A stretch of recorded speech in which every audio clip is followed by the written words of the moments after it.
حضور علیہ الصلوۃ والسلام نے فرمایا کہ مومن کا معاملہ بھی بڑا عجیب ہے کہ اسے اگر تکلیف ہوتی ہے تو اس پر وہ صبر کرتا ہے، یا اسے خوشی ملتی ہے تو اس پر وہ شکر کرتا ہے، تو دونوں صورتوں میں اللہ اس کو اجر عطا کرتا ہے۔ اور یہ صرف شان مومن کی ہی ہے کہ وہ مصیبت پر صبر کرے، بلکہ فرمایا کہ مومن کے پاؤں میں کانٹا بھی چبھتا ہے تو اس کا بھی اس کو اجر دیا جاتا ہے، اس کے درجے بلند ہوتے ہیں، اس کے گناہ معاف کر دیے جاتے ہیں، اس کی خطاؤں سے درگزر کر لیا جاتا ہے۔ لیکن یہ مشروط ہے اس تکلیف کو صبر کے ساتھ برداشت کرنے سے۔ اگر وہ واویلا کرتا ہے، ناشکری کے کلمات کہتا ہے، تو تکلیف تو ختم نہیں ہوتی لیکن اجر زائل کر دیا جاتا ہے۔ تو اس لیے ہمیں ہر صورت کے اندر صبر کے دامن کو مضبوطی سے تھامنے کی تلقین کی گئی ہے، اور اہل ایمان کو یہ بھی سبق دیا گیا کہ جب انہیں کوئی بھی مصیبت پہنچتی ہے تو وہ کہتے ہیں انا للہ و انا الیہ راجعون، کہ ہم اسی کے ہیں اور اسی کے حضور پلٹ کے جانا ہے۔ تو یہ وہ امر ہے کہ جو ان کی طبیعت کے اندر ٹھہراؤ پیدا کرتا ہے اور ان کی زندگیوں کے اندر اللہ تعالیٰ جل شانہ پر جو یقین ہے اس کا پتہ دیتا ہے۔ اگر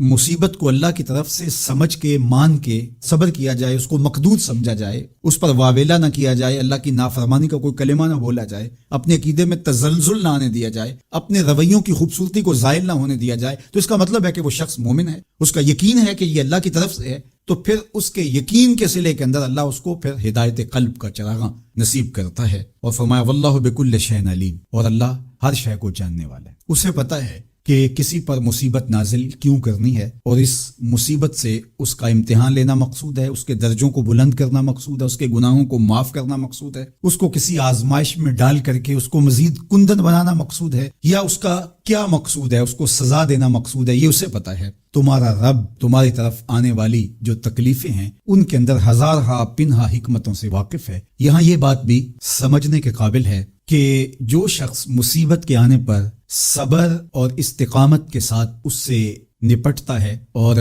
اللہ پر جو اس کا یقین ہے اس میں تزلزل پیدا نہیں ہونے دے، کل من عند اللہ، اے محبوب فرما دیجئے جو کچھ ہے وہ تمہارے رب کی طرف سے، یہ اس کا خیال اور فکر ہے کہ یہ میرے اللہ کی طرف سے، تو پھر اس مصیبت کو ٹالنے والا بھی وہی ہے۔ تو اگر یہ اس کا عقیدہ پختہ تھا تو پھر وہ مالک کی دہلیز چھوڑ کے، مالک کی چوکھٹ چھوڑ کے کسی اور دہلیز پہ نہیں جائے گا، کسی اور چوکھٹ پہ نہیں جائے گا، وہ اس مصیبت کو دور کرنے والا مؤثر حقیقی اللہ کو ہی جانتا ہوگا اور اسی کے حضور دعائیں کرے گا، التجائیں کرے گا، کسی شرک کا ارتکاب نہیں کر سکتا ہے، اور وہ مالک کی دہلیز سے کبھی روح گردانی نہیں کر سکتا، بلکہ اس تکلیف کے آنے سے وہ اپنے رب کے ساتھ اور زیادہ جڑ جائے گا۔ اور اگر وہ صبر کرے تو یہ اس کا ایک مرتبہ ہے کہ وہ حوصلے کے ساتھ اس تکلیف کو برداشت کرے، اور دوسرا مرتبہ جو اس سے بڑھ کر ہے کہ اس پہ اللہ کی رضا کے سانچے میں اپنے آپ کو ڈھال لے کہ جے سونا میرے دکھ وچ راضی، میں سکھ نو چلے ڈاواں۔ اگر وہ اس بات پہ راضی ہے تو کوئی بات نہیں ہے، میں اس پہ راضی ہوں کہ میرے رب کی یہ رضا ہے۔ تو یہ دونوں چیزوں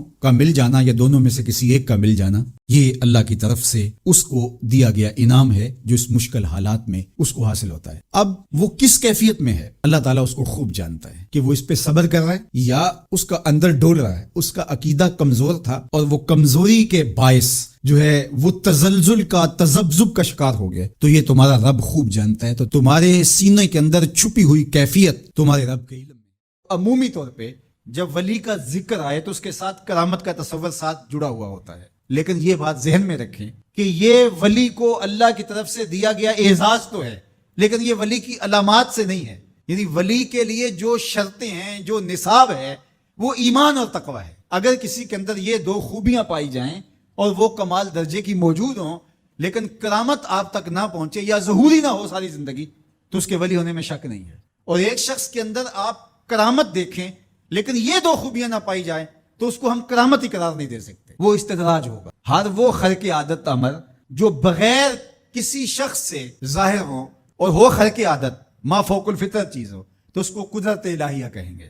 اور اگر وہ نبی کے ہاتھوں سے اعلان نبوت سے پہلے صادر ہو جائے تو اسے ارہاس کہا جاتا ہے، اعلان نبوت کے بعد ظاہر ہو تو اسے معجزہ کہا جاتا ہے، اور وہی چیز کسی ولی کے ہاتھ سے ظاہر ہو تو اسے کرامت کہا جاتا ہے، اور اگر کسی عام بندہ مومن کے ہاتھوں سے ظہور پذیر ہو تو اسے معونت کہا جاتا ہے، اور اگر وہی کام کسی کافر سے یا کسی فاسق و فاجر کے ہاتھوں سے ظاہر ہو تو اسے استدراج کہا جاتا ہے، جس طرح دجال کے ہاتھوں سے قرب قیامت میں ہوگا کہ وہ مارے گا بھی اور زندہ بھی گا۔ اب استدراج میں اور کرامت میں فرق کرنا یہ عام آدمی کے بس کا روگ ہی نہیں ہے، وہ کیسے کرے گا؟ تو اس کے لیے سادہ کلیہ یہ ہے کہ کہ ایمان اور تقوی کی شرط کے ساتھ اس چیز کو کرامت کہا جائے گا، اور اگر یہ دونوں شرطیں نہیں پائی جا رہی تو وہ پھر استدراج ہو۔ تو اس لیے ولی کو پہچاننے کے لیے کرامت معیار ہی نہیں ہوا، کرامت نصاب ہی نہیں ہوا، ولی کو پہچاننے کے لیے ایمان اور تقوی ہوا۔ اگر کرامت کو معیار بنا لیں گے تو پھر استدراج والے کو بھی ولی ماننا پڑے گا۔ اور یہی وجہ ہے کہ بہت سارے لوگوں نے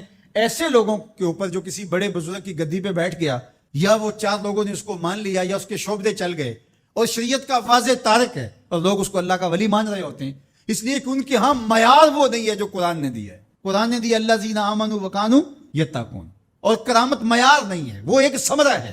اس ثمرے کو پہچانا جائے گا اس اصل نصاب کے بعد۔ اس کو صرف ایک مثال سے سمجھاتا ہوں۔ حضرت داتا گنج بخش علی حجویری علیہ الرحمہ نے کشف المعجوب میں یہ واقعہ لکھا ہے۔ کہتے ہیں کہ شیخ علی الخواص ایک بہت بڑے بزرگ تھے، وہ سفر پہ جا رہے تھے اور صاحب حال تھے، با کمال تھے، واقعتاً اللہ کے ولی تھے۔ ایک شخص آیا اور ہانپتا کامتا ان کے پاس آ کے رکا، کہا آپ شیخ علی الخواص ہیں؟ فرمایا ہاں۔ تو کہا کہ میں لمبا سفر کر کے آیا ہوں اور آپ کی صحبت میں کچھ دن گزارنا چاہتا ہوں، تو آپ مجھے اپنی صحبت کے شرف سے محروم نہ رکھیے۔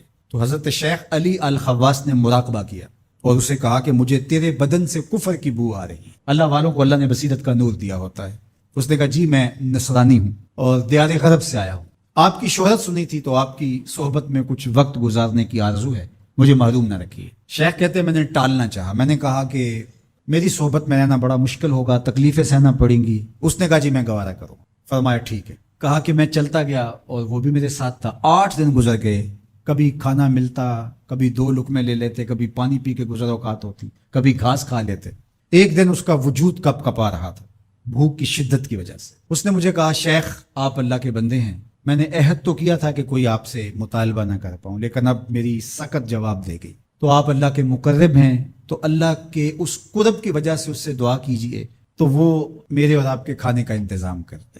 کہتے ہیں کہ میں اس کی حالت کو دیکھ کر کے سجدہ ریز ہو گیا اور اللہ کی بارگاہ میں نے یہ دعا کی مالک اس کافر کے سامنے رسوا نہ کرنا۔ کہا جب میں نے سر اٹھایا تو آسمان سے ایک طبق اترا جس کے اوپر 2 پیالے شربت کے تھے اور 2 روٹیاں، تو میں نے ایک پیالہ اور ایک روٹی اس کو دے دی اور ایک خود لے لی اور پھر سفر شروع ہوا۔ 8 دن پھر گزر گئے، پھر ایک دن وہی حالت کہ اس کا بدن کپ کپانے لگا۔ تو میرے دل میں آیا کہ روز روز حالت ایک جیسی نہیں ہوتی، اس دن تو لاج رہ گئی تھی، تو کہیں آج یہ پھر نہ بول پڑے۔ تو قبل اس سے کہ یہ بولے میں نے بول کر کے کہا کہ تو بھی عیسائیوں کا بہت بڑا پیر پادری ہے، تو آج تیری باری۔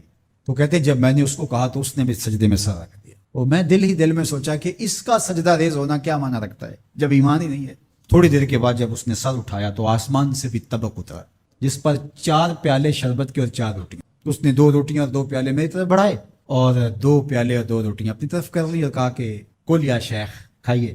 میں نے کہا میں نہیں کھاؤں گا، اس لیے کہ کرامت ہو نہیں سکتی اور استدراج کا کھانا جو ہے وہ میں کھا نہیں سکتا، چونکہ تم کافر ہو تو میں استدراج کا کھانا کھاؤں تو یہ نہیں ہو سکتا۔ تو اس نے کہا کل یا شیخ، شیخ کھائیے اور میری طرف سے 2 مبارکیں وصول کی۔ میں حیران ہوا، نے کہا کیا مبارکیں؟ اس نے کہا میں نے سجدے میں سر رکھا اور اللہ کی بارگاہ میں عرض کی اے اللہ اگر اسلام سچا دین ہے تو 2 پیالے اور 2 روٹیاں عطا کر دے، اور اگر علی الخواص واقعی تیرا ولی ہے تو 2 پیالے اور 2 روٹیاں اس کے صدقے سے دے دے۔ تو ایک تو آپ کو آپ کی ولایت کی مبارک ہو اور دوسرا ہاتھ بڑھائیے اور مجھے اسلام میں داخل کیجیے، اسلام سچا دے۔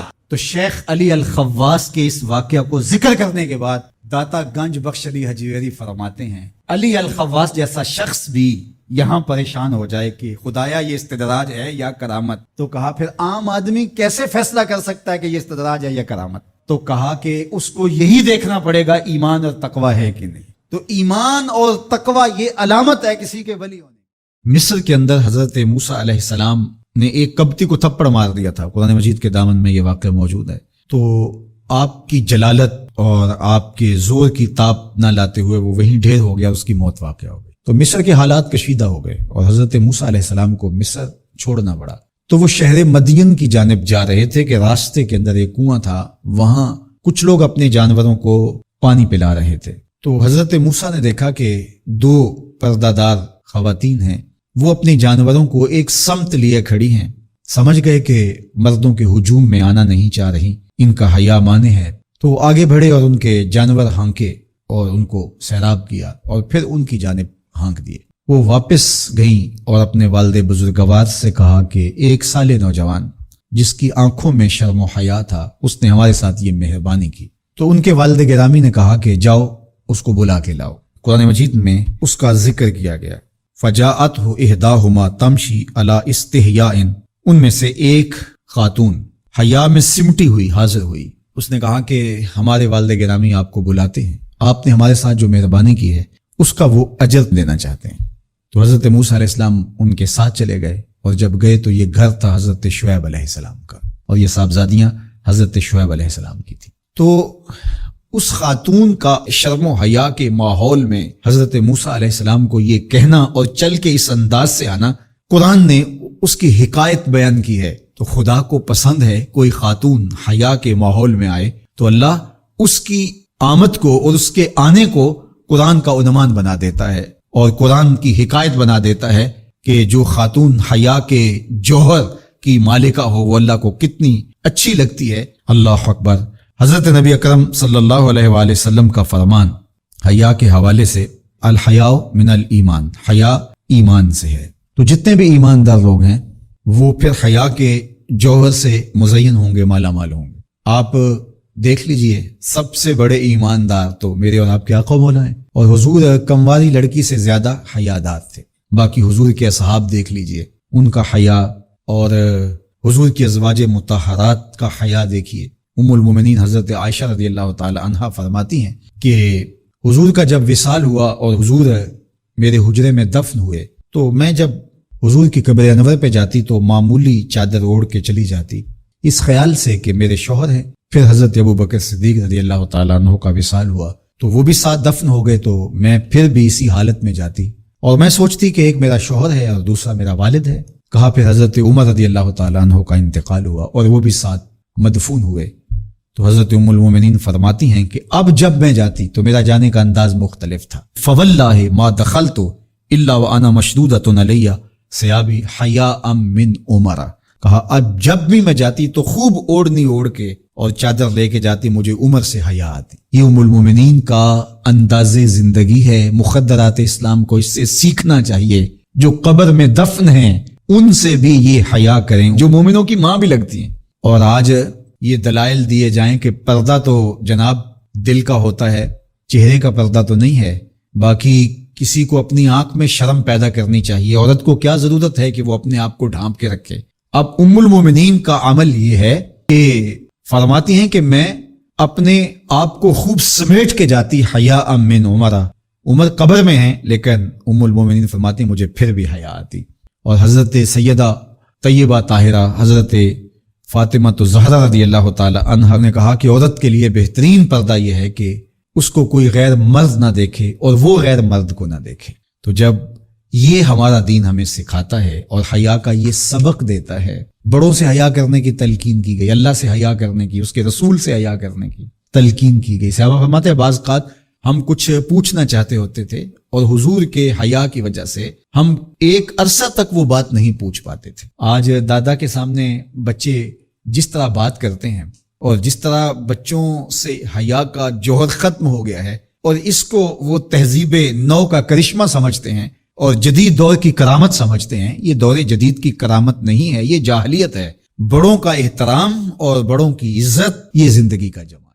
یار جو شخص نابینا ہے اسے کیا پتا کہ یہ پھولوں کی بہاریں کیا ہوتی، جو پیدائشی نابینا ہے اسے کیا پتا ہے کہ آسمان پر بزم کواکب کے رنگ کیا ہے، اسے تتلی کے پروں میں قدرت کی صنائی کا کیا اندازہ ہو سکتا ہے، اسے مور کے پروں میں رنگوں کی مینا کاری کا کیا اندازہ ہو سکتا ہے، اسے پھوٹتے جھرنوں، بہتی ندیوں اور کوسے قضا کی رنگینی اور دھنک کی شوخیوں کا لطف کیسے نصیب ہو سکتا ہے۔ اس کو کیا پتا حسن کیا ہوتا ہے، اس کو کیا پتا جمال کیا ہوتا ہے۔ اسی طرح جس کے دل کی آنکھ اندھی ہے اسے کیا پتا ہے کہ جمال خدا کیا ہوتا ہے، اسے کیا پتا ہے کہ سجدے کی لذت کیا ہوتی ہے، اسے کیا پتا ہے رکوع اور قیام کا مزہ کیا ہوتا ہے، اسے کیا پتا ہے کہ روزے کا سرور کیا ہوتا ہے۔ تو اگر ہم اپنے دل کے میل اتاریں گے تو دل کی آنکھیں کھلیں گی تو پھر زندگی کا لطف آنا شروع ہوگا، پھر پتہ چلے گا اسلام کیا ہے، پھر پتہ چلے گا دین کیا ہے۔